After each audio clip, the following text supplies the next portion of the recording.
이 시간 마음을 정돈하시고 하나님을 향하여 우리의 마음을 모두어 묵도하심으로 2021년 2월 28일 주일 예배 하나님께 드립니다. 묵도합니다.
여호와는 나의 목자시니 그가 나를 푸른 풀밭에 누이시며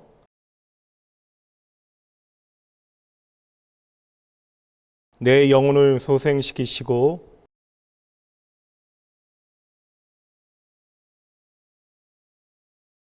내가 사망의 음침한 골짜기로 다닐지라도 해를 두려워하지 않을 것은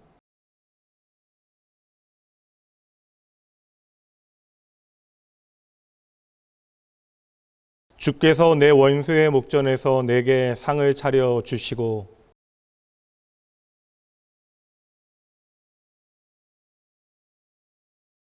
내 평생의 선하심과 인자하심이 반드시 나를 따르리니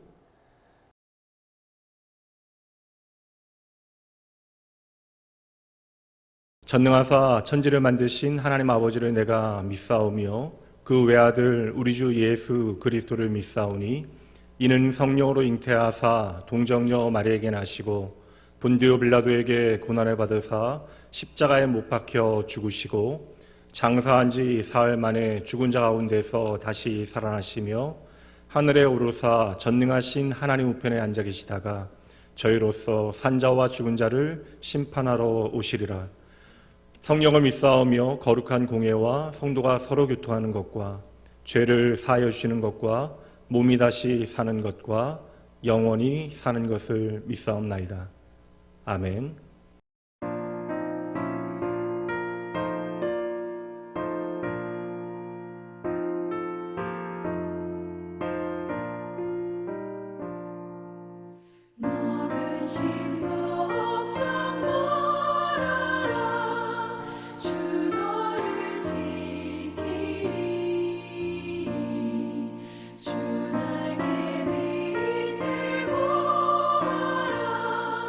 주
사랑과 은혜가 풍성하신 하나님 아버지, 지난 한 주간도 건강하게 지켜주시고 오늘 또 주님을 예배드릴 수 있도록 은혜 베풀어 주심을 감사드립니다. 이 시간 온 마음 다하여 예배드리오니 주님 영광 받아 주시옵소서. 저희들은 삶의 모든 문제들을 내려놓고 회개하오니 오로지 주님이 주시는 은혜로 감사하는 예배의 시간이 되도록 인도하옵소서. 낙원교회를 사랑하시고 한없는 은혜로 지켜주시는 전능하신 하나님, 담임 목사님을 세우시고 날마다 동행하심을 감사드립니다. 한 주간 기도하며 준비하신 하나님의 말씀, 오늘 또 은혜로 축복의 말씀으로 전하게 하옵시고 주님이 맡기신 사역위에도 어려움이 없도록 영혼육의 강건함으로 붙잡아 주시옵소서. 날마다 몸된 교회와 성도들을 위한 간절한 기도 위에 변함없는 은혜와 능력으로 채워주시고 축복하옵소서. 낙원의 모든 성도들은 비록 몸과 마음은 함께 하지 못하지만 믿음으로 하나 되어 오늘 또 다양한 처소와 환경 속에서 주님을 예배합니다. 모든 생활이 혼란스러운 오늘날의 현실을 힘들게 살아가는 저희는 이 시간 예배를 통하여 잠시 삶을 멈추고 우리 자신의 모습을 뒤돌아 봅니다.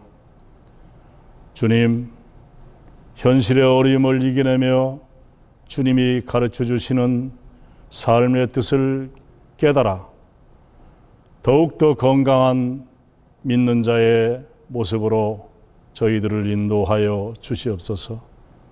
우리를 둘러싸고 있는 이 고난과 역경, 그 열매는 축복임을 믿습니다. 옷깃을 내미는 추운 바람 속으로 코끝을 스치는 봄 내음을 맞습니다. 어느새 긴 겨울이 지나고 봄이 다가오고 있습니다. 하나님 아버지, 변함없는 사랑으로 함께 하시는 주님을 만나는 이 시간이 진심으로 안심이 되고 또 한없이 평안하고 감사합니다. 오직 여호와를 앙망하는 자는 새 힘을 얻으리니 독수리의 날개치며 올라간 갓들 것이요 곤비치 않고 피곤치 아니하리로다. 이 말씀을 붙잡고 다음 한 주간도 굳센 믿음으로 승리하게 하옵소서. 우리를 지극히 사랑하시고 또 사랑하시는 전능하신 예수님의 이름으로 기도드렸습니다.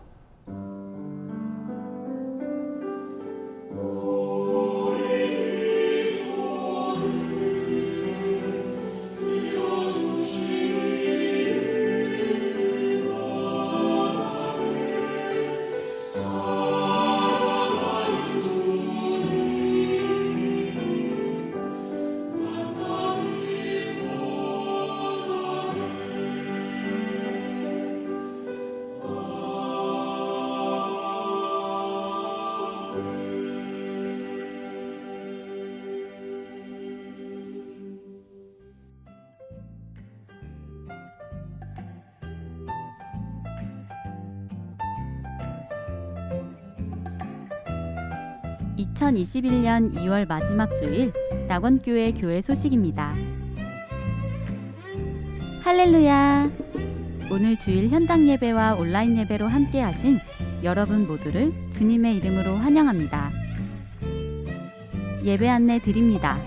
정부 방역 지침에 따라 오늘 주일 예배는 200석 제한으로 현장 예배와 온라인 예배로 드립니다. 주일 예배는 9시, 11시, 1시에 3부로 나누어 예배합니다. 교육부서 예배가 현장 예배와 온라인 예배로 드립니다. 예배 링크는 홈페이지를 통해 확인하실 수 있습니다. 온라인으로 예배하시는 성도님들께서는 현장 예배 시간에 맞추어 함께 예배해 주세요.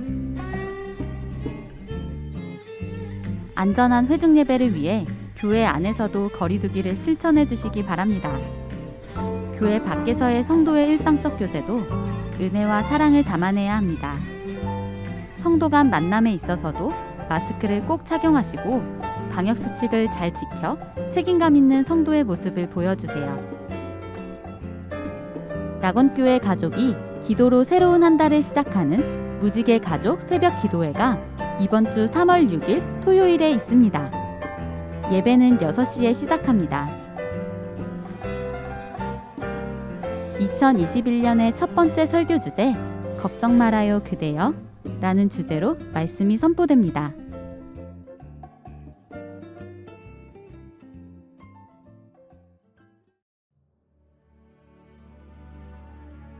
오늘 우리에게 주시는 하나님의 말씀입니다. 마태복음 14장 21절에서 23절까지의 말씀입니다.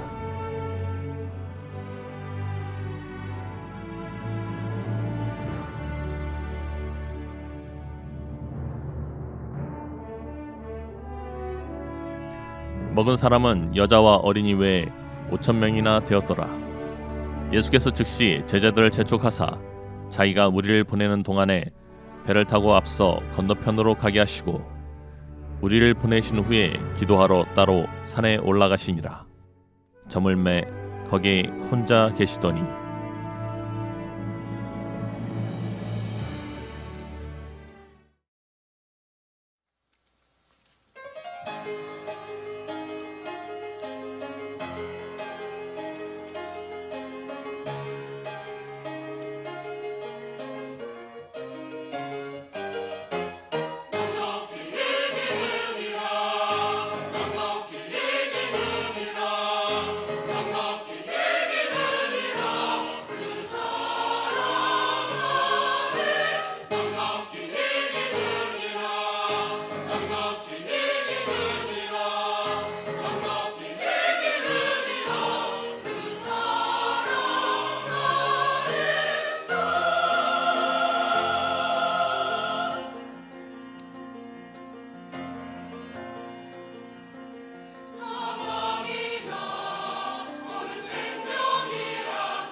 할렐루야. 오늘도 변함없이 참 좋으신 하나님, 우리의 삶에 늘 언제나 신실하신 하나님 예배하기 위하여 이 시간 이 자리에 함께 하신 여러분 모두를 주님의 이름으로 환영하고 축복합니다.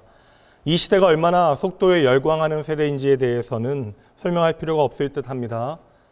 단 한 번의 클릭으로 펼쳐지는 그러한 판타지에 열광하는 이 세대 가운데 차분히 결과를 기다리거나 긴 호흡의 여유를 요구하는 것도 쉬운 일이 아닙니다.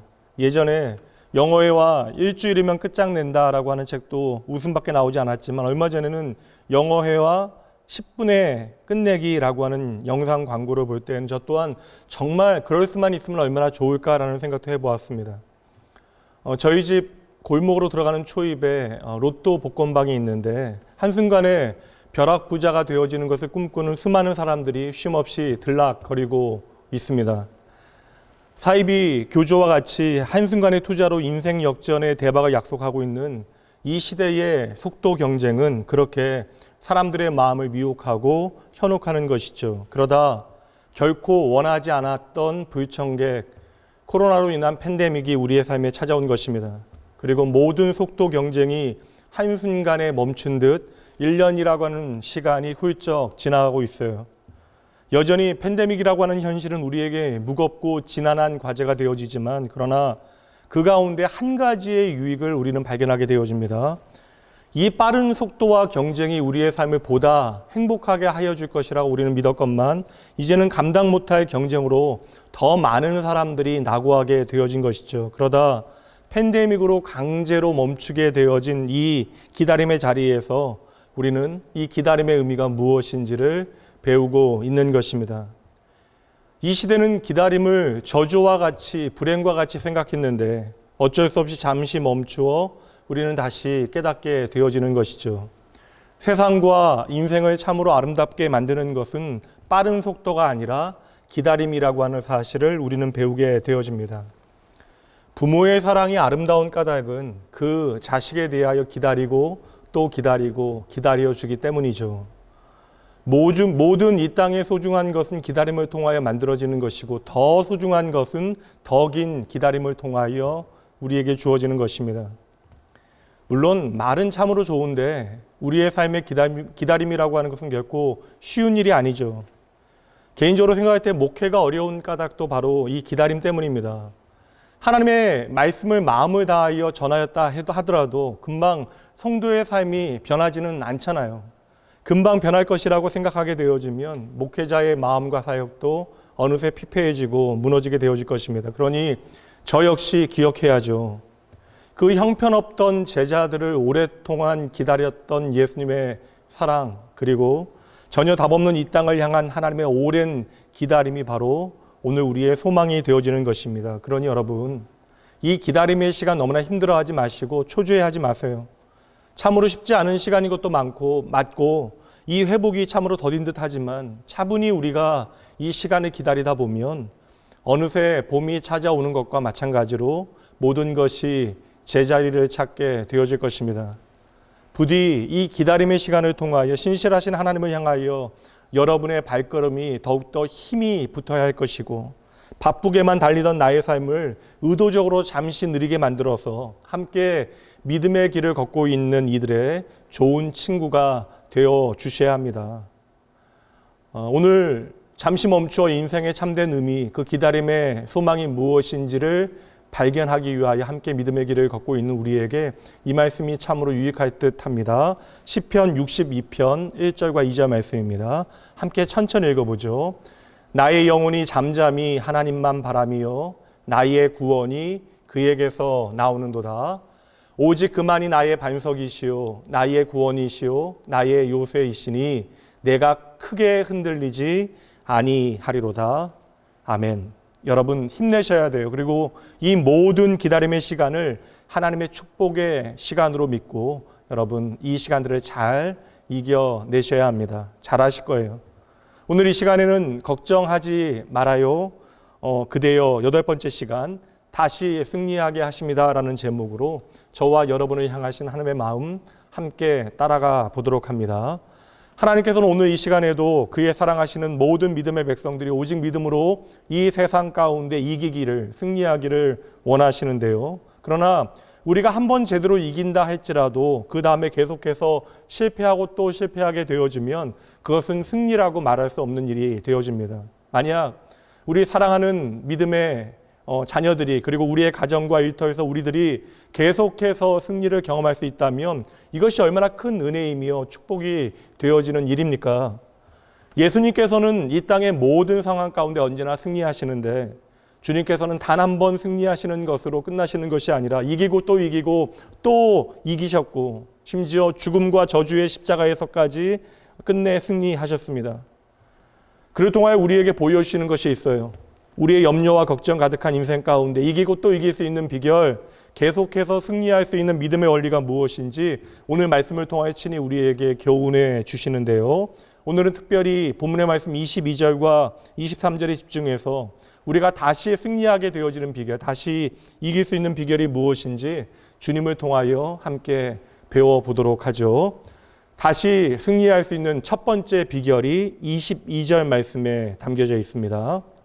예수께서 즉시 제자들을 재촉하사 자기가 무리를 보내는 동안에 배를 타고 앞서 건너편으로 가게 하시고, 오늘 말씀에서 주님께서는 제자들을 향하여 즉시 그 자리를 떠나라 하고 명령하시는데요. 그렇다면 그만큼 급히 떠나야만 하는 이유가 있었던 것이겠죠. 그렇다면 오늘 본문의 말씀이 펼쳐지고 있는 그 문맥을 우리가 살펴봐야 되는데, 오늘 말씀은 앞에 기록되어진 말씀과 한 날에, 그러니까 동일한 날에 벌어진 사건입니다. 바로 그날 점심에 여러분 잘 아시는 오병이어의 기적이 벌어졌습니다. 그런데 그 저녁에 주님께서는 급히 그 자리를 떠나도록 즉시 이 자리를 떠나라라고 제자들에게 말씀하셨다라는 것이죠. 그러니까 주님께서 지금 제자들에게 급히 떠나야만 한다라고 하는 그 말씀의 현장은 오병이어의 기적과 영광의 현장을 제자들이 떠나야만 한다라고 하시는 말씀이 되어지는 것입니다. 아직도 제자들은 그 기적의 현장에서 가슴이 들떠 있건만 주님께서 말씀하십니다. 어서 떠나라. 그 영광의 순간, 그 과거의 그 자리를 너희는 즉시 떠나야만 한다. 우리에게는 과거에 우리의 이름이 날렸던 순간들, 승리의 자리, 영광의 자리가 있습니다. 그러나 우리는 어느 순간 그 자리를 반드시 떠나야만 한다라는 것이죠. 그리고 그것도 미적거리지 말고 즉시로 떠나야 한다라고 주님께서는 우리에게도 말씀해 주십니다. 오늘 주님의 말씀의 의미는 참으로 단순합니다. 더 이상 그 영광의 들판, 오병이어의 기쁨에 도취되어 이 자리에 머물러 있을 것이 아니라 떠나가야지만 우리가 또다시 하나님의 승리를 경험할 수 있게 되어진다라는 의미가 되어지는 거예요. 그런데 여러분, 이것이 실상은 우리의 삶에 참으로 쉬운 일이 아닙니다. 내 헌신이 있는 곳입니다. 나의 수고가 담겨져 있는 자리, 그리고 나를 향한 칭찬과 영광이 가득한 들판을 떠난다라고 하는 것은 참으로 쉬운 일이 아니에요. 만약에 그것이 나의 나쁜 과거이고 쓸모없는 과거이고 아픈 과거라면 즉시 그래도 떠나보겠습니다. 그런데 오늘 저와 여러분이 떠나고 버려야 하는 그 과거는 영광스러운 과거, 승리의 과거라는 것이죠. 수많은 사람들이 나를 향하여 주목하고 있는데 그 영광의 승리가 있는 과거를 떠나라라고 주님께서 말씀하십니다. 그리고 그 조건이 무엇이에요? 지금 당장 right now. 왜 하루도 머물면 안 되는 것입니까?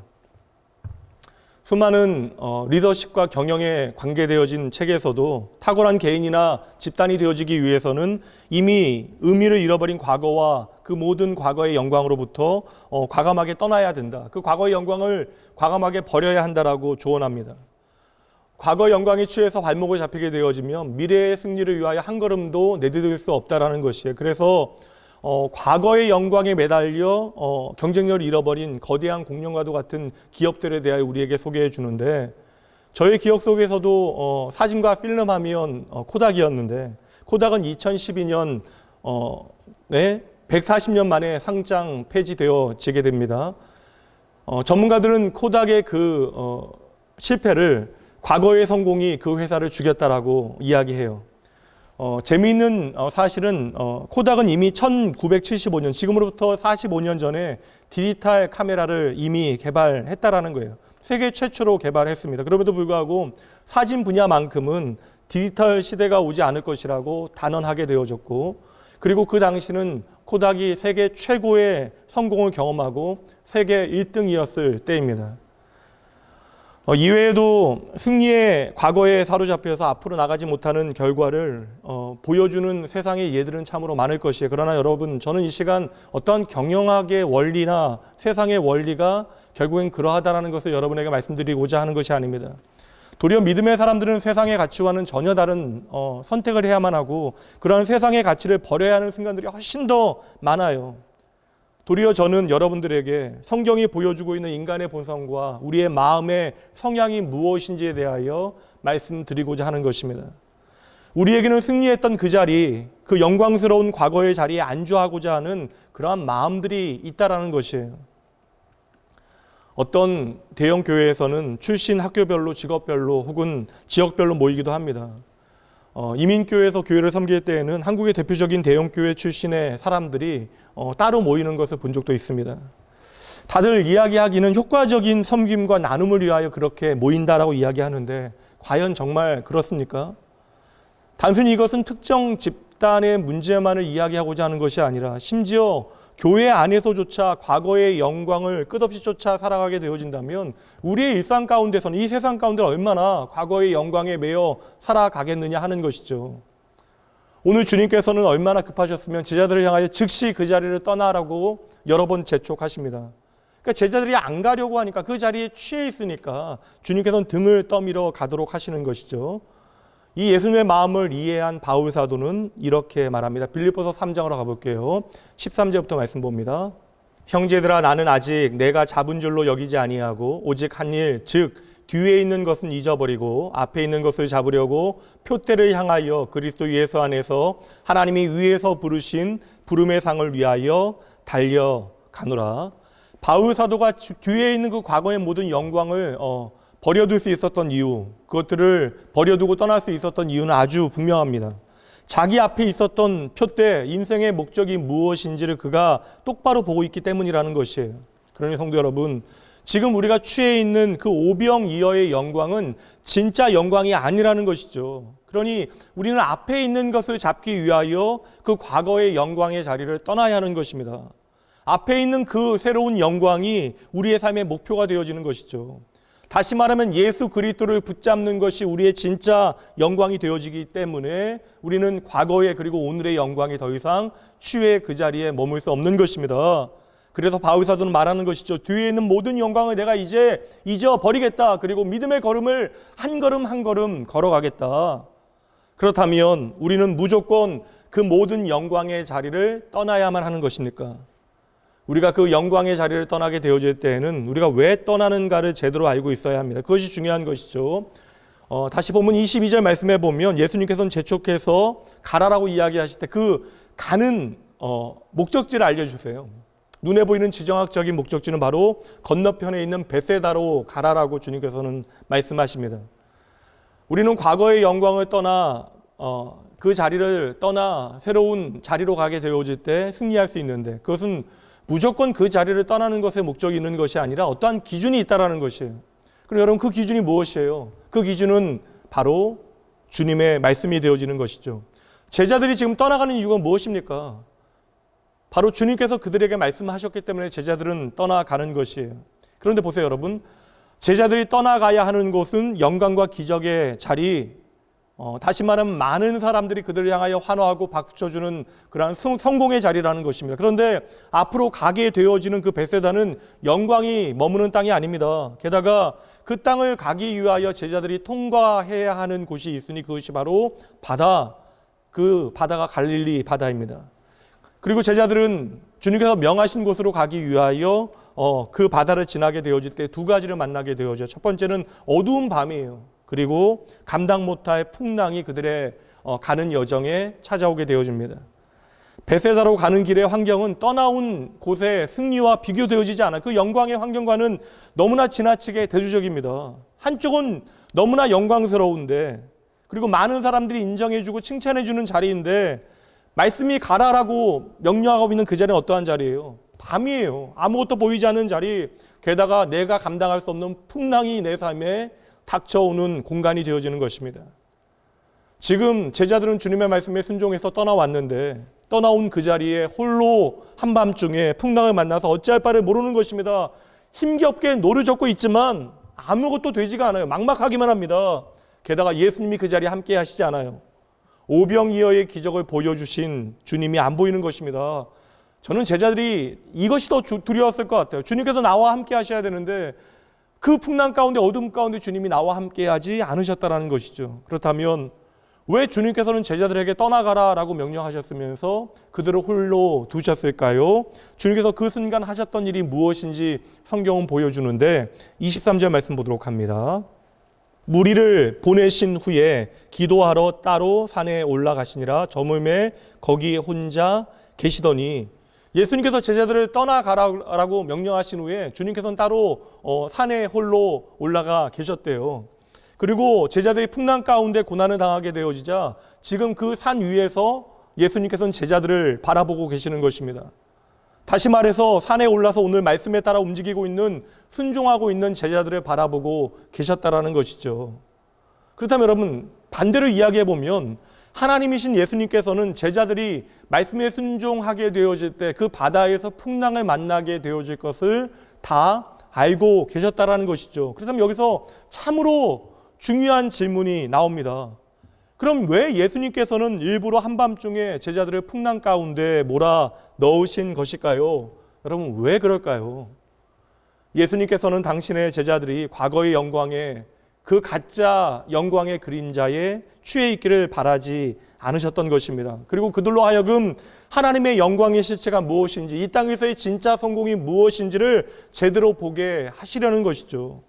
그래서 주님께서는 일부러 지금 제자들과 함께하지 아니하신 것입니다. 그리고 제자들을 주목하여 바라보시며 그들의 고난이 깊어지는 그 순간 움직이기 시작하시는데요. 여러분 이 진리를 잘 이해하셔야 합니다. 세상 사람들은요, 내가 취할 수 있는 영광이 있는 곳, 다시 말하면 그 승리의 자리에 가능하면 오랫동안 머물기를 원합니다. 그러니까 그 영광을 계속해서 누리려고 하다 보니까 때로는 초조해지는 것이고 염려하고 걱정하게 되어지는 것이죠. 그런데 믿음의 사람들은 말씀이 요구하는 자리, 말씀이 가라 하는 자리로 반드시 그 걸음을 옮겨야 한다는 것입니다. 우리는 어떻게 여러분 승리하게 되어진 것이에요. 오병이어의 그 광야에서 놀라운 하나님의 기적의 그 체험은 어떻게 우리에게 주어진 것입니까? 우리의 능력 때문입니까? 우리의 자원 때문이에요? 아니잖아요. 여러분 그 광야의 영광은 그 자리에 누가 계셨어요? 바로 생명의 주님 되신 예수님께서 함께 하셨기 때문입니다. 그러니 오병이어의 승리는 우리의 승리가 아니라 바로 주님의 승리라는 것이죠. 만약에 주님께서 그 자리에 계시지 않았더라면 그 어떤 일도 벌어지지 않았을 것입니다. 바로 그 기적의 주인 되신 주님께서 말씀하십니다. 즉시 떠나 벳세다로 가라. 힘겹지만 제자들이 주님의 말씀에 순종합니다. 근데 여러분 보세요. 그 순종의 결과가 무엇입니까? 어둠이며 폭풍이었다라는 것이에요.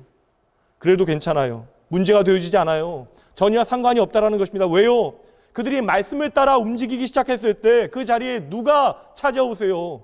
주님께서 찾아오셨다라는 것이죠. 다시 말씀드리면 우리가 힘들어도 말씀을 따라 순종하게 되어질 때 그 자리에 주님께서 반드시 우리와 함께 하신다라는 거예요. 그래서 보세요 여러분.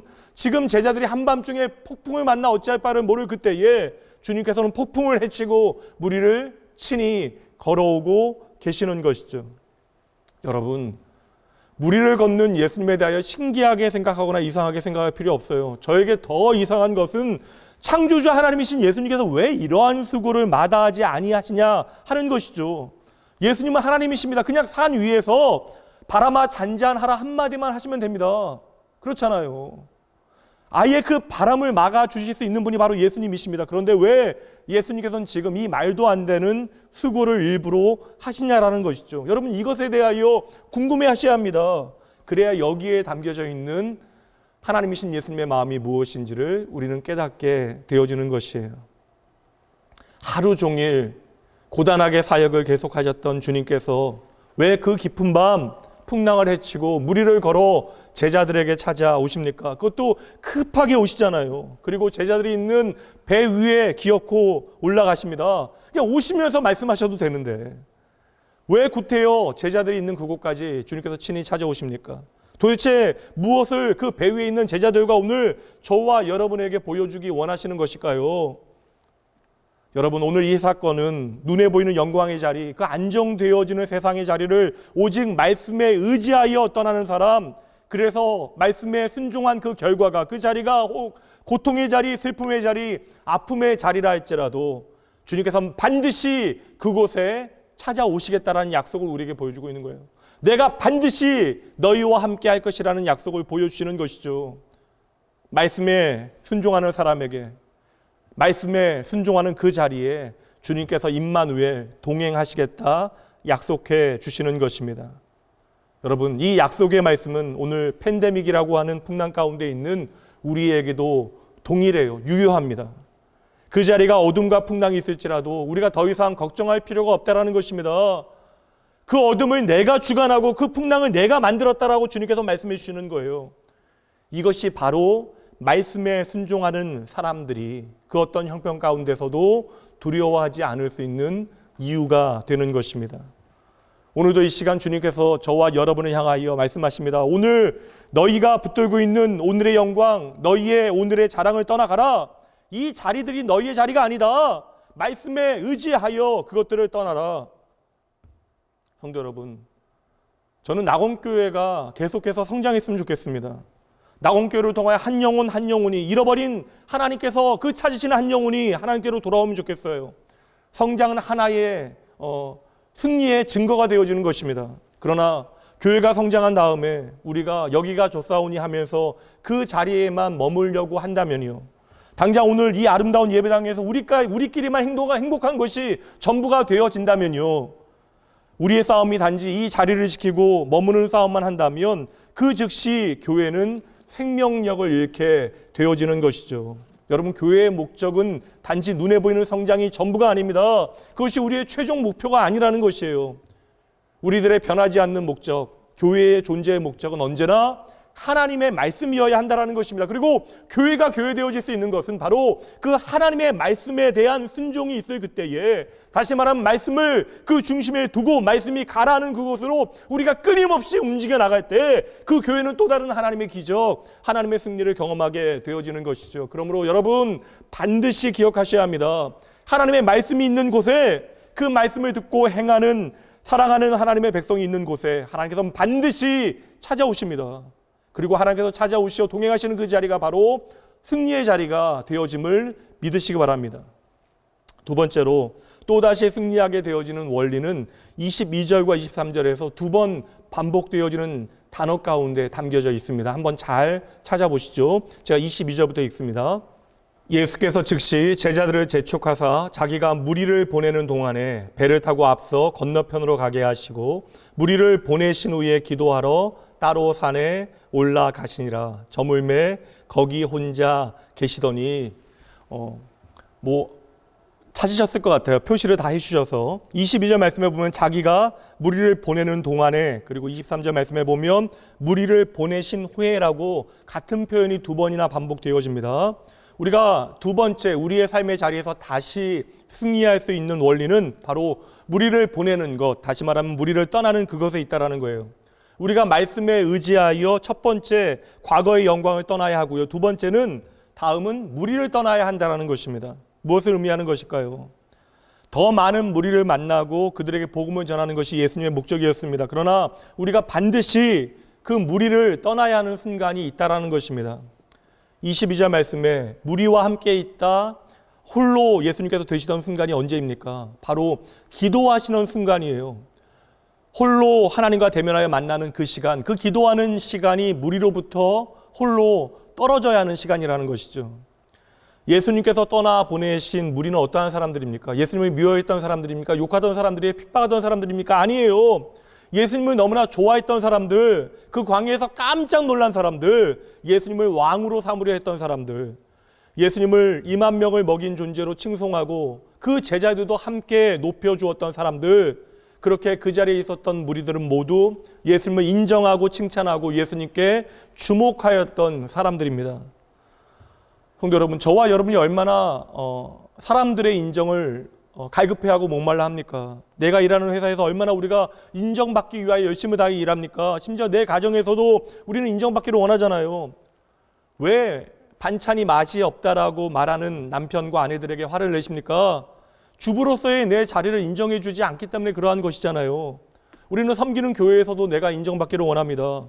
우리의 기쁨의 수고와 특별한 헌신은 물론 하나님을 향한 사랑이고 교회를 향한 사랑입니다. 그러나 그 특별한 수고와 헌신 끝에 사람들의 특별한 인정이 나를 향하지 않게 되어지면 우리는 그때부터 억울해지는 것이죠. 이것이 우리의 인생인 것이고 우리의 본성인 것입니다. 그래서 주님께서는 사람들로부터 인정받고 사람들로부터 칭찬받고 사람들로부터 박수받는 그것으로부터 우리 자신을 떨어뜨려 놓는, 우리 자신을 격려시키는 그 고독의 자리로 일부러 오늘도 저와 여러분을 초청하고 계시는 것입니다. 지금 사람들의 인정과 사람들의 박수와 사람들의 평가에 목매고 있는 제자들에게 즉시로 그 자리를 떠나라 말씀하시는 것은 우리로 하여금 진정 무엇을 바라보아야 하는가를 보여주시는 것이죠. 여러분, 누가 진정 나의 헌신과 수고를 봐야 합니까? 여러분의 인생에 사람들의 인정과 칭찬이 그렇게 꼭 필요한 것입니까? 왜 오늘 우리는 그렇게 억울해하고 있는 것이고 상처받고 있는 것이에요? 오늘 이 무리는 인정받고자 하는 우리의 본성이 무엇인지를 적나라하게 우리에게 보여주고 있는 것이에요. 사람들이 내가 수고하고 애쓰고 있는 것을 봐야 한다는 것입니다. 그리고 나는 모든 사람들이 나를 인정해주는 그 모든 것들, 나를 향하여 박수쳐주는 그것을 확인해야 한다라고 우리는 생각한다는 거예요. 근데 여러분, 그렇게 되면 우리는 결코 그 자리를 떠날 수 없게 되는 것입니다. 그럼 우리는 또다시 주님께서 우리에게 펼쳐놓으시는 그 다시 승리하게 되어지는 승리의 자리에 갈 수 없게 되어지는 것이죠. 요한복음 6장 말씀에서도 무리들이 예수님을 임금으로 삼으려 할 그때에 주님께서는 즉시로 그 자리를 떠나가십니다. 예수님을 향하여 인정과 박수가 쏟아지는 그때에 주님은 바로 떠나가셨던 것이죠. 그러면 그 말씀의 현장을 잠깐 한번 순서대로 보도록 할게요. 보세요. 이때 주님께서 하시는 말씀이 55장 34절 말씀이요. 세례 요한이 예수님을 향하여 바로 이분이 메시아다라고 이야기하고 있습니다. 그때 예수님께서 하시는 말씀이 뭐예요? 그러나 나는 사람들에게서 증거를 취하지 아니한다. 예수님께서는 사람들의 그 평가와 시선에 나의 존재의 가치를 확인하지 아니한다라고 말씀해 주시는 것입니다. 이렇게 말씀하신 주님께서 몇 절이 지나서 37절 말씀해 보면요, 사람들의 평가와 사람들의 박수 소리에 내가 마음을 빼앗기지 아니한다 말씀하신 후에 37절 뭐라고 이야기합니까? 아버지께서 친히 나를 증언하셨다. 그러니까 예수님께서는 사람들의 평가와 인정이 내게 중요한 것이 아니라 하나님께서 나를 어떻게 평가하시고 나를 어떻게 정의하시는가, 그것이 나에게 훨씬 더 중요하다 말씀해 주시는 것이죠. 그리고 5장 41절 말씀에 이렇게 선언하십니다. 나는 사람에게서 영광을 취하지 아니하노라. 사람들의 영광, 칭찬, 박수에 나는 어떠한 관심도 없다라고 주님께서는 말씀해 주시는 것이죠. 그리고 44절 말씀 보세요. 너희가 서로 영광을 취하고 하나님께로부터 오는 영광은 취하지 아니한다. 여러분, 오늘 이 예수님의 말씀을 우리가 잘 들어야 합니다. 너는 나를 믿는다라고 이야기하는데 왜 세상 사람들의 평가가 너희의 삶에 가장 중요하느냐? 왜 세상 사람들의 인정에 그렇게 목말라 하느냐? 왜 너는 그렇게 세상 사람들의 박수와 칭찬으로부터 너희를 떠나보내지 아니하느냐? 너는 진정 나 하나만으로 충분하지 않은 것이냐? 너희가 서로 칭찬하고 즐거워하고 자랑하면서 너희는 나의 칭찬에는, 나의 시선에는 관심이 없구나. 그렇다면 너희들이 과연 나를 믿는 것이 맞느냐? 정말 네가 나를 믿는다면 지금 이 순간 너의 시선은 사람을 떠나, 무리를 떠나 나를 향하고 있어야 하는 것이 아니냐. 주님의 탄식은 이렇게 끝이 나요. 5장 42절 말씀 함께 읽어봅니다. 다만 하나님을 사랑하는 것이 너희 속에 없는 것을 내가 알았다. 사람들의 시선에 목말라 하는 것, 무리를 떠나지 못하는 진짜 이유가 바로 하나님을 사랑하지 않기 때문이라고 주님께서 말씀하십니다. 얼마나 슬픈 말씀입니까? 성도 여러분, 우리가 하나님을 참으로 사랑하지 못하면 사람들의 박수, 사람들의 인정과 사람들의 시선과 사람들의 칭찬에 목말라하고 그것들이 전부인 양 그것들을 갈망하게 되어진다는 것이에요. 물론 사람들의 칭찬과 인정도 중요합니다. 그리고 사람을 세워주기 위하여 우리는 칭찬하고 격려하고 인정해 줘야 하는 것이죠. 귀한 일이에요. 그러나 우리가 그것에 몰두하여 오늘 이 시간 우리가 이 자리에 있어야 하는 이유를 주님으로부터 듣지 못한다면, 우리가 주님을 바라보지 못한다면 우리의 삶에는 더 이상 하나님이 허락하시는 승리는 없는 것입니다. 시편 75편 5절부터 7절까지 말씀 보도록 할게요. 우리가 떠나기를 주저하고 있는 그때에 주님께서 우리에게 주시는 말씀입니다. 너희 뿔을 높이 들지 말며 교만한 목으로 말하지 말지어다. 무릇 높이는 일이 동쪽에서나 서쪽에서 말미암지 아니하며 남쪽에서도 말미암지 아니하고 오직 재판장이신 하나님이 이를 낮추시고 저를 높이시느니라. 이 말씀이 살아계신 하나님의 말씀임을 여러분 믿으십니까? 그럼 여러분 기억하셔야 돼요. 우리가 우리를 높일 수 없다라는 것입니다. 환경이 우리를 낮출 수 없다라는 것이에요. 사람을 높이고 낮추시는 분은 오직 여호와 하나님, 그리고 이 모든 일은 하나님의 일이라는 것이죠. 내가 주님의 몸된 교회와 한 영혼을 위하여 수고하고 봉사의 자리에서 열심히 뛰어다닌다 할지라도 우리는 사람의 시선과 평가에 매이는 것이 아니라 이 공간에 채우고 계시는 하나님의 은혜를 기억해야 한다는 것입니다. 그렇게 사람들의 시선과 평가가 아니라 이 공간을 채우신 하나님의 은혜와 사랑을 기억하는 사람, 그래서 이 모든 것이 내가 한 것이 아니라 오직 그 은혜를 갚을 길 없어 날마다 하나님 앞에 고개 숙이는 사람, 그 사람이 바로 무리를 떠난 사람이라는 것이에요. 그래서 오늘 다시 승리하는 믿음의 원리, 그 자리를 떠나고 그 무리를 떠나는 것은 지난주에 겸손의 원리와 연결되어지는 것입니다. 하나님만을 의식하고 그분이 나를 어떻게 생각하실까에 집중하는 사람, 그래서 오늘도 하나님의 영광만을 바라보고 그 영광을 위하여 수고하는 사람이 바로 무리를 떠난 사람이 되어지는 것이죠. 오스기니스의 소명이라고 하는 책에 보면 충격적인 표현이 나옵니다. 내게는 단 하나의 청중밖에는 없다. 모든 사람은 의식적이건 무의식적이건 사람들의 시선과 평가에 얽매여 살아가. 다시 말해 사람들의 평가를 기대하며 살아갑니다. 그런데 우리에게 중요한 것은 청중이 얼마나 많은가가 아니라, 다시 말해 얼마나 많은 사람들이 나에게 기대하고 나를 바라보는가가 아니라 그 청중이 과연 어떠한 청중이냐, 내가 바라보는 청중이 어떠한 청중이냐, 이것이 진짜 중요하다는 것입니다. 하나님의 소미형, 그 부르심에 귀를 기울이면서 살아가는 인생은 다른 모든 청중들은 내 삶에서 밀어내고 단 하나의 유일한 청중 앞에서 살아가는 사람이라는 것이죠. 성도 여러분, 우리의 삶의 진정한 소명이라고 하는 것은 유일한 청중이신 하나님 앞에 서는 것입니다. 그 유일한 청중이신 하나님의 인정 하나면 충분한 사람이 진짜 성공한 사람이라는 거예요. 그렇다면 여러분 질문합니다. 여러분은 과연 이 하나의 유일한 청중의 칭찬이면, 하나님의 칭찬 하나면 정말로 충분하십니까? 모든 사람들이 나를 향하여 박수를 쳐주고 칭찬하고 있는 그 순간, 그 자리에서도 나의 시선이 오직 여호와 하나님만을 향하고 있다면 그 인생이 진정 성공한 인생이라고 하는 사실을 여러분 믿을 수 있겠어요? 무리의 평가에 얽매이지 않는 사람은 그 무리가 나를 핍박하고 혹 십자가에 못 박도록 내어준다 할지라도 그 무리를 미워할 수 없다는 것입니다. 스데반이, 바울이, 그리고 수많은 무명의 그리스도인들이 그 증인입니다. 왜냐하면 그들은 세상 사람들의 평가와 판단에 기대를 걸지 않았기 때문에 그러한 거예요. 그들의 시선은 언제나 나의 유일한 청중이신 하나님만을 향하고 있었기 때문인 것이죠.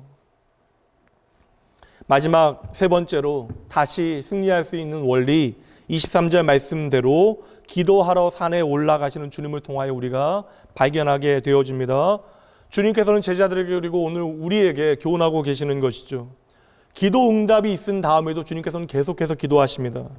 승리하신 그 다음에도 계속해서 기도하셨다라는 것이에요. 이것이 바로 또다시 승리할 수 있는 비결이 되어지는 것이죠. 19절 말씀에 보면 오병이어의 기적 이전에 예수님께서 어떠한 일을 행하셨는가를 우리가 확인하게 되어지는데요.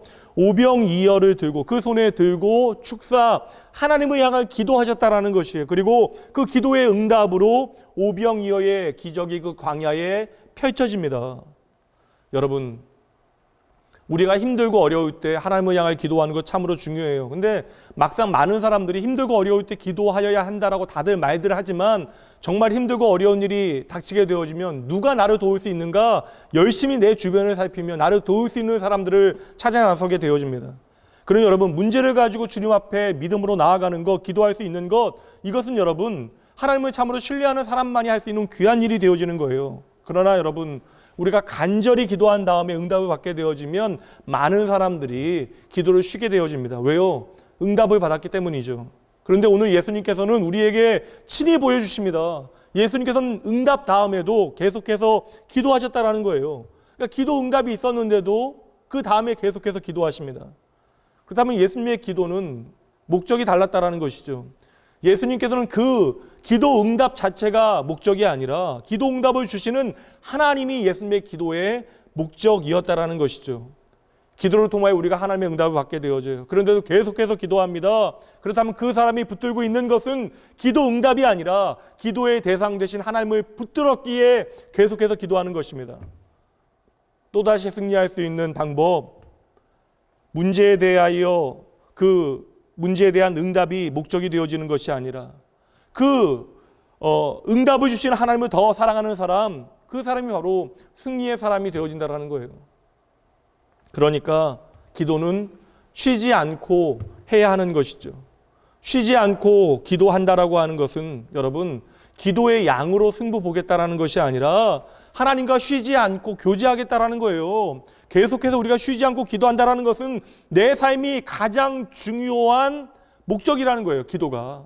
다시 말하면 기도 응답보다 하나님이 나에게 더 중요하다라는 것입니다. 내가 끝까지 끊임없이 하나님만을 바라보겠다, 하나님만을 사랑하겠다, 이것이 쉬지 않고 기도하는 일입니다.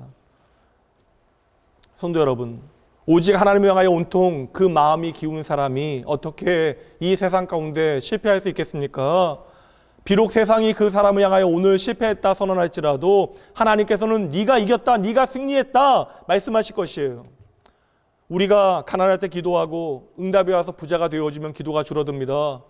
그렇다면 기도의 응답의 결과로 교만해지는 것이죠. 우리가 병약하여 몸이 약해서 하나님 앞에 기도했는데 기도 응답의 결과로 건강해져요. 우리가 건강해지니 기도가 줄어듭니다. 기도 응답의 결과로 건강을 자신하며 하나님으로부터 멀어지게 되어지는 거예요.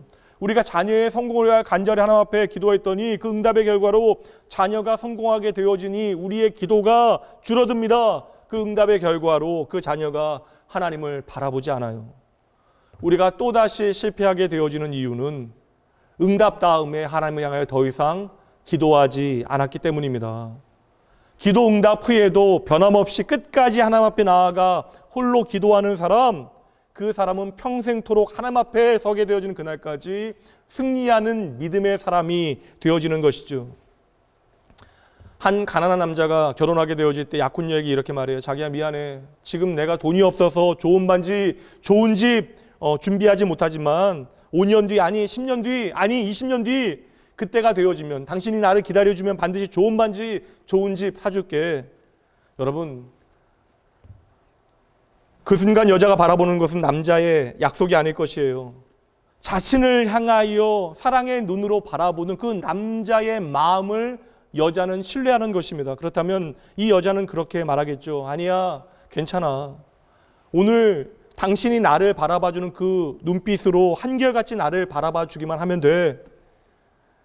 아마 속으로 뭐 되도 않는 소리냐라고 하실지도 모르겠지만 여러분, 하나님께서 오늘 우리의 기도에 우리에게 언제나 줄게 내가 다 응답해 줄게 라고 말씀하십니다. 이렇게 하나님께서 언제나 우리의 기도에 응답하십니다. 그런데 우리가 반지만 받고 그 반지만 사랑해 버리고요, 우리가 기도 응답으로 집만 받고 그 집만 사랑해 버리는 것입니다. 하나님께서 오늘 우리의 기도에 응답하시어 주신 그 선물의 그 응답의 마음을 다 빼앗겨 버려서 그 모든 것을 주신 하나님 아버지의 마음을 내팽개쳐 버리는 것이죠. 그리고 뒤돌아보지 않는 것입니다. 아들을 주시기까지 나를 사랑해 주신 아버지의 마음은 온데간데 없고 주신 선물에만 우리는 마음을 온통 빼앗기게 되어지는 것이죠. 아브라함에게 하나님께서 말씀하십니다. 내가 너에게 아들을 줄게, 너에게 땅을 줄게, 네가 복의 근원이 되어질 수 있도록 이 땅의 모든 복을 너에게 줄게.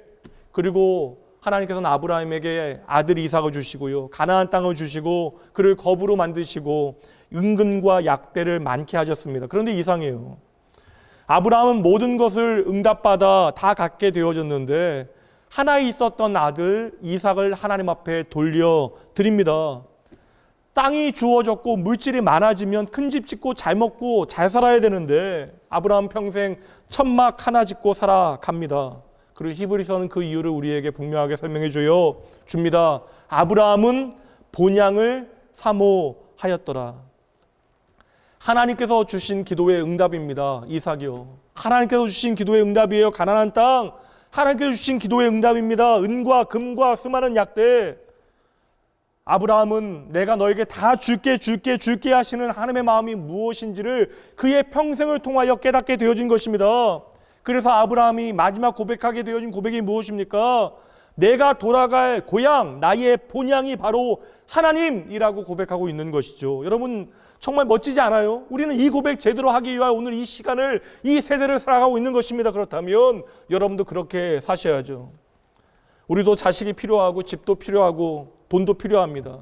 그리고 하나님께서는 마땅히 우리에게 이것들을 허락하셨어요. 감사한 일이죠. 그런데 어느 날부터 내게 줄게 하시는 하나님의 마음이, 그 말씀 자체가 우리에게 중요하지 않게 되어지는 것입니다. 그 주신 것들에 우리의 마음을 빼앗기지 않게 되어지는 것이죠. 이제 나를 사랑하신 하나님의 마음이, 그 사랑의 눈빛이 보여졌기 때문입니다. 그때 우리는 아브라함과 같이 고백하게 되어지는 거예요. 괜찮아요. 하나님 괜찮아요.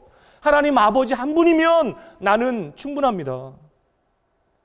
영광의 자리를 떠나고 무리를 떠나고 내게 주어진 모든 눈에 보이는 선물들을 내려놓고 여러분 기도의 자리로 다시 나아갈 수 있는 비결이 무엇입니까? 이거 보자라는 거예요. 여러분 무엇입니까? 여러분 보이십니까? 아버지 하나님의 마음을 알아야 된다는 거예요. 이 아버지 하나님의 마음을 알기 위해서 우리는 영광의 자리를 떠나고 무리를 떠나고 내게 있는 모든 눈에 보이는 선물들도 때로는 내려놓아야 하는 거예요. 그리고 하나님 앞에 기도의 자리로 다시 나아가야 하는 것입니다. 나를 향하신 아버지 하나님의 뜨거운 마음을 깨닫게 되어지니 우리의 눈에 그토록 영광스러웠던 그 자리도 사람들의 모든 평가와 그 찬사도 중요하지 않게 되어진 것입니다. 이제 내게 가장 중요한 것은 오직 하늘 아버지 한 분이 되어지는 것이죠. 성도 여러분, 왜 우리는 홀로 산 위에 때로는 올라가야 합니까? 왜 우리는 그렇게 기도해야 하는 것이에요? 우리의 삶에 가장 중요한 것은 바로 아버지 하나님을 만나는 그것이기 때문입니다. 이제 주인의 상에서 떨어지는 부스러기에 만족하는 것이 아니라 주인의 상에서 주인의 시선과 마주 앉아 교제 나눌 수 있는 존재가 저와 여러분입니다. 우리는 그렇게 주인의 상에 함께 앉아 주인을 바라보게 되어질 때 깨닫게 되어져요. 바로 내 주인이 나의 아버지이심을 우리는 깨닫게 되는 것이죠. 여러분 열심히 기도하세요. 그리고 많은 기도의 응답을 경험하십시오. 여러분의 하나님은 언제나 여러분의 기도에 응답하시는 신실하신 하나님이십니다. 그러나 여러분, 우리의 삶에 많은 응답 다음에 더 열심히 기도하셔야 합니다. 우리의 목적은 단지 눈에 보이는 기도 응답, 그 선물이 아니라 그 선물을 주신 하나님이 우리의 마지막 목적이어야 한다는 것이에요. 그때 우리는 비로소 하나님께서 원하시는 승리의 자리, 하나님께서 원하시는 이 땅에서의 진정 하나님 원하시는 영광의 자리에 서게 되어지는 것입니다. 말씀 마치도록 할게요. 여러분, 결국 승리라고 하는 것은 우리의 유일한 한 분 하나님, 우리의 하늘 아버지를 잃어버리지 않는 것이 진짜 승리가 되어지는 거예요. 늘 언제나 그 하나님 바라보고 그 하나님 앞으로 달려나가는 것, 이것이 바로 우리의 진짜 승리가 되어지는 것입니다. 그러니 우리의 인생에 참된 유일한 청중 되신 하나님, 우리의 아버지 되신 그 하나님 아버지만을 여러분 바라보셔야 돼요. 이것이 바로 저와 여러분의 승리의 원리가 되어지는 것입니다. 오늘도 하나님께서 말씀을 통하여 여러분들을 믿음의 자리로 추정하십니다. 말씀을 여러분의 삶에 구체적으로 비춰내시고 하나님의 말씀에 반응하셔야 합니다. 더 이상 더딘 심령, 그 불신의 자리, 경계 지역에 서 있지 아니하도록 여러분 말씀을 통해 여러분 자신을 돌아보시고 믿음으로 응답하여 이제는 세상이 다른 것 아니라 하나님을 나의 삶에 전부 삼고 살아가시는 여러분 되셔야 하는 것이에요. 우리에게 새롭게 주어지는 한 주, 이 하나님의 거룩하신 부르심 앞에 믿음으로 응답하여 여러분의 삶에 하나님이 오직 나의 전부 되심을 마음껏 고백하고 살아가는 여러분 모두가 되어주시길 주님의 이름으로 축복하며 응원합니다. 제가 잠시 기도하도록 할게요. 기도합니다.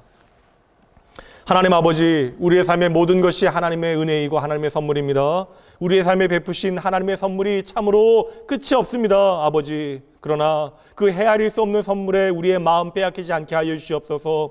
그 선물에 대한 기쁨 때문에 그 선물을 주신 아버지 하나님의 마음을 잃어버리지 아니하도록 주여 저희의 시선을, 저희의 마음을, 저희의 생각을 붙들어 주시옵소서.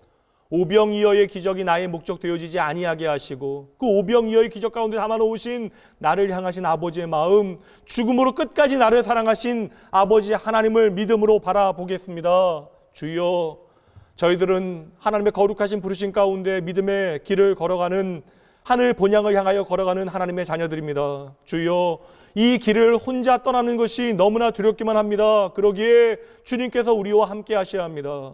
주님의 말씀이 오늘 우리의 삶을 주장해 주셔야 합니다. 혹 그 말씀에 순종하여 떠나게 되어진 그 자리가 깊은 어둠 가운데, 그리고 풍랑이라 할지라도 말씀이 있는 그곳에 하나님께서 반드시 나를 찾아오심을 잊지 말게 하여 주시옵소서. 말씀이 머무는 곳이 바로 승리의 현장임을 저희들 믿음으로 확신하게 하여 주시옵소서. 주여, 오늘 우리가 무엇을 바라보고 있는지 주의 말씀을 통하여 제대로 보게 하시어 세상의 많은 것들의 이 시간의 흐름 가운데 우리의 마음 놓치지 아니하고 끝까지 믿음으로 하나님 기다리게 하여 주시옵소서. 이 시간 나의 유일한 청중이신 아버지 하나님 믿음으로 바라보게 하시어 내가 수고하고 애쓴 후로도 하나님 아버지의 은혜 기억하여 고개 들지 아니하고 그 모든 수고와 헌신을 통하여 더 깊이 하나님의 사랑 가운데 나아가게 하여 주시옵소서. 그 모든 수고와 헌신의 자리에 하나님의 사랑에 울고 감격하게 하여 주시옵소서. 언제나 우리의 삶에 동행하여 주시고 우리의 삶의 유일한 청중되어 주시는 승리의 그 이름 예수 그리스도, 그 이름으로 간절히 기도합니다. 아멘.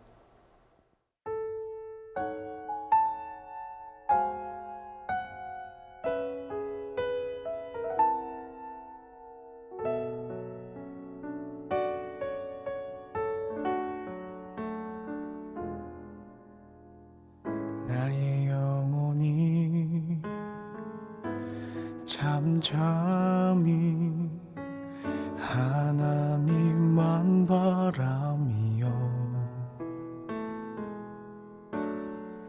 나의 구원이 그에게서 나는 도다.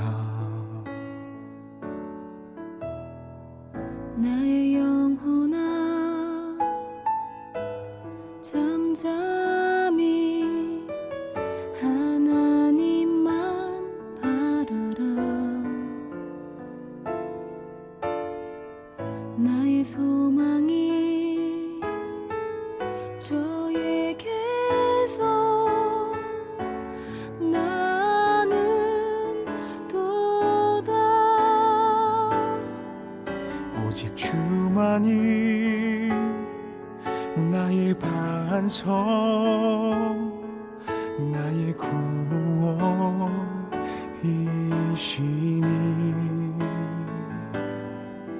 오직 주만이 나의 산석, 내가 요동치 아니하리.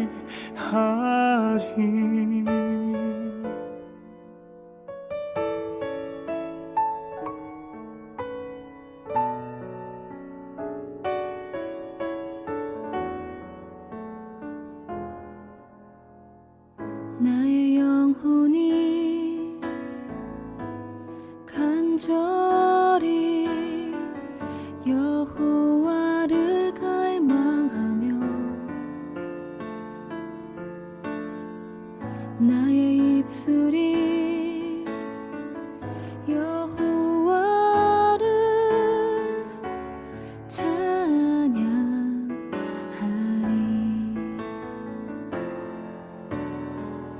나의 영혼이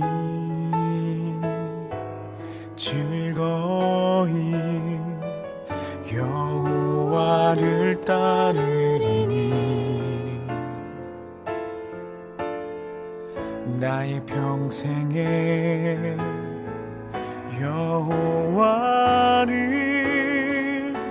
송축하리.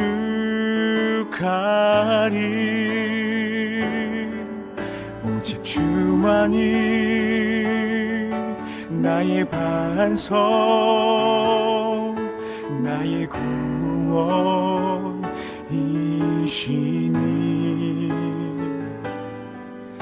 오직 주만이 나의 산성 내가 요동치 아니하리 오직 주만이 나의 반석 나의 구원이시니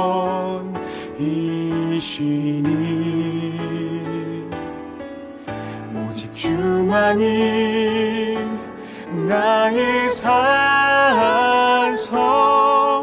내가 요동치 아니하리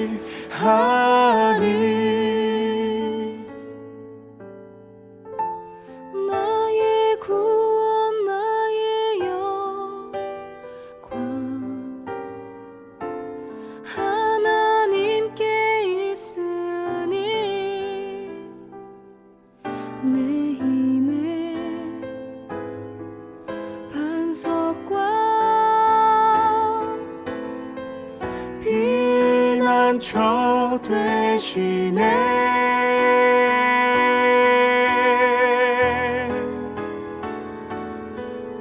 오직 주만이 나의 반석 나의 구원이시니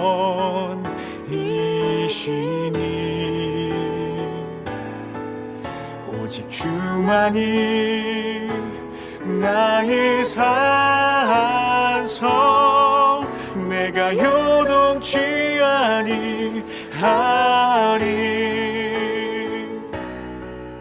내가 요동치 내가 요동치 아니하리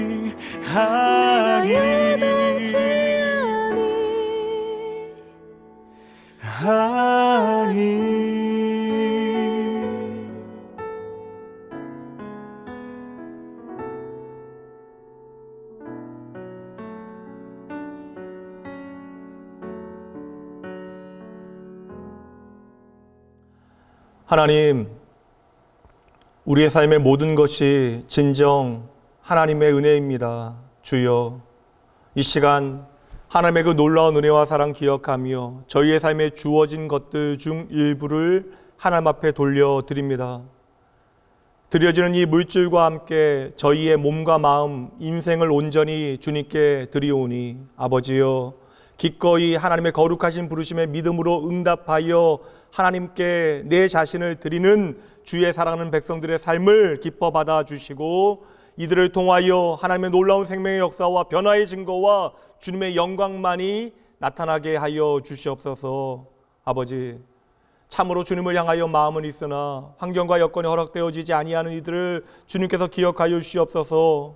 그리하여 그들의 진정한 마음 역시 기쁨의 예물로 받아주시고 다음 없는 하나님의 채우시는 역사로 그들의 삶 가운데 일하여 주시옵소서. 이 시간 특별히 어려움 가운데 있는, 고통 가운데 있는 주의 백성들 긍휼히 여기시고 아버지, 그 곤고한 날에 나의 도움 되신 하나님을 깊이 만나는 귀한 은혜 있기를 간절히 소원합니다. 하나님, 몸과 마음의 연약함과 재정적인 공고함 가운데 있는 성도들도 기억하시고 그 모든 회복의 과정 가운데, 치료의 과정 가운데 주여 친히 동행하시어 하나님, 내 인생의 문제 해결자 되신 분이 오직 여호와 하나님이심을 마음 다하여 찬양하고 아버지여, 그들의 인생에 친히 주님께서 해답되어 주시옵소서. 아버지, 어려움 가운데 있는 아버지 이 땅의 교회들도 주님께서 기억하시되 하나님, 아버지여, 모든 곤고한 날에 아버지여 나의 도움 되신 여호와 하나님 의지하며 믿음의 백성들을 통하여 주의 교회가 더욱더 흥왕하여지게 하시되 주의 복음의 말씀이 생명으로 이 땅 가운데 아버지여 선포되어질 수 있도록 주님께서 친히 일하여 주시옵소서. 모든 감사와 영광 하나님 앞에 올려드리며 우리의 삶에 늘 언제나 함께 하시는 임마누엘의 그 이름 예수님 이름으로 축복하며 간절히 기도합니다. 아멘. 평화 하나님의 평강이 당신의 삶에 넘쳐나기를 평화 하나님의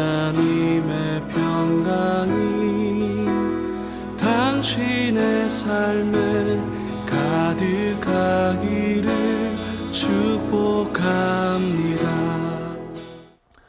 이제는 우리 주 예수 그리스도의 은혜와 하나님의 사랑하심과 성령 하나님의 함께하심이 오늘 당장 내 삶의 형편이 나의 힘으로는 도무지 어려워 힘겹지만 내가 바로 하나님의 역사를 이루는 오병이어임을 기억하고 나의 헌신을 통하여 놀라운 기적을 베푸시는 하나님만을 바라보고 내게 주신 삶의 시간을 참으로 신실하게 하나님 앞에서 살아가기로 결단하는 모든 심령 위에 이들의 가정과 자녀와 일터와 학교 위에 흩어진 자리의 예배자들과 사랑하는 믿음의 가족들 위해 주의 피값으로 세워진 이 땅의 모든 교회들 위해 지금으로부터 영원까지 함께 있을지어다. 아멘.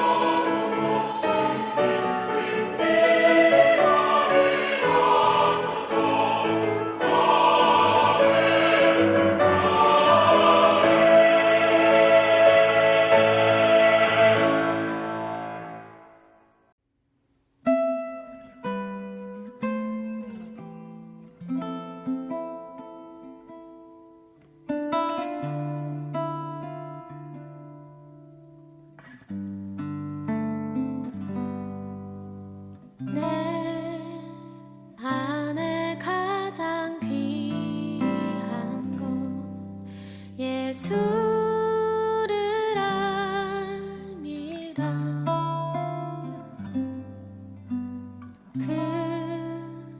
금은보다 더 귀한 것 예수를 알미라. 세상 지식보다 귀한 것 예수를 알미라. 내 안에 가장 귀한 것 예수를 알미라. 예수의 이름 존귀한 그 이름 예수의 이름 능력의 그 이름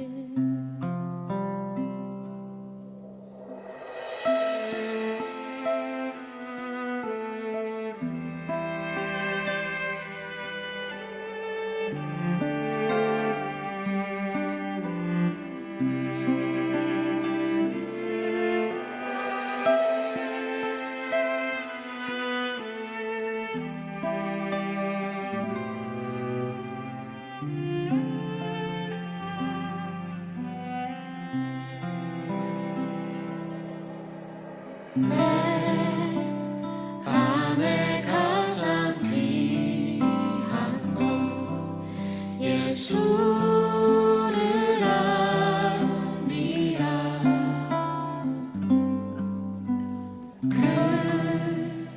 금은보다 더 귀한 것 예수를 알미라. 세상 지식보다 귀한 것 예수를 알미라.